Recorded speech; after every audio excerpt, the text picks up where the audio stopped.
Thank you, Madam Chair and committee members. I'm here tonight to testify in opposition to 2271,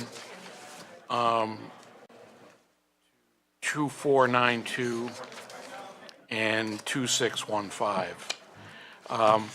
I'll start with 2492, the Extreme Risk Protection Order Bill.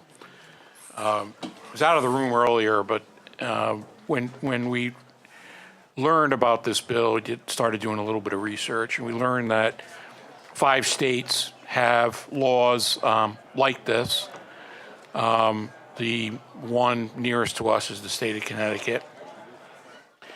I'm also told that there are a number of states as we speak, including Minnesota and Florida, I believe, that are considering similar legislation as this.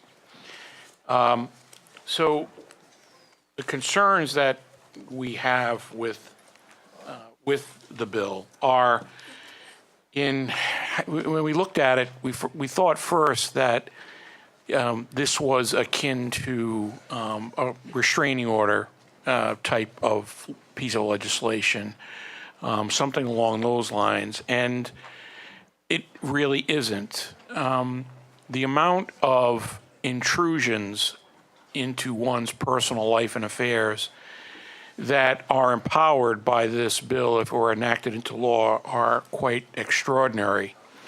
So what we decided to do was to look at the legislation not as a restraining order type bill, but more as a search warrant type bill, because really the type of intrusion that happens when law enforcement executes a legally obtained search warrant is pretty substantial. So what drew our attention in the provisions beginning on page 2 about the information of the documents that have to be submitted to the court prior to the order being granted are very much free form. We thought that one of the things that would help in fixing that would be if a provision was added regarding probable cause, and we didn't see one.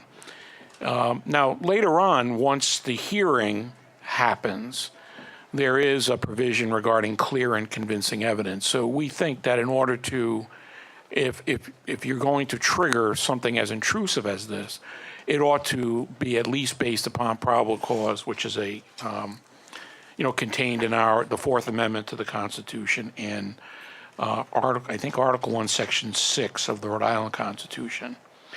We're concerned also about the criminal penalties that would result as a violation of this order. If this really is about, we know that it is about public safety and also about getting mentally ill folks, as has been the case across the United States.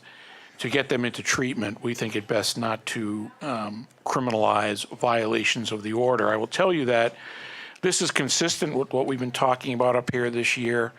This is the first time on this side, but we've been talking about our caseload study, which I'm going to make available to the committee later in the week, which talks about the caseloads of my office regarding criminal cases. Some of the other provisions that we're concerned with regard having proper procedures in place to protect confidential health care information and information provided by third parties regarding health care. And we're also concerned about the requirement that the court could order a mental health evaluation based in an ex parte proceeding.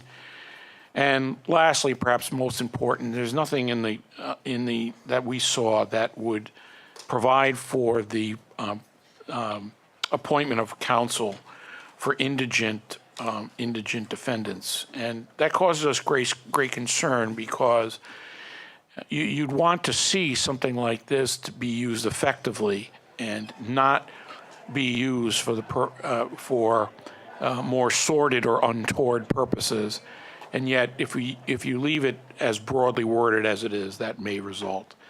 Our position on 2271 and 2615, we think that with 2271 rather, which is the bump stock legislation. Our only concern with that is the penalty provision.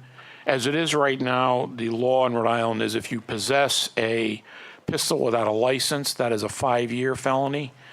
And to, as Mr. Sakosha said, to possess something that maybe apparently the bump stock is pretty innocuous unless it's mated up with a firearm, that the possession of it ought be a 5-year as opposed to a 10-year felony. Lastly, the Attorney General's Bill 2615. This was a bill that was introduced last year, at least on the House side, an identical piece of legislation, House Bill 5554.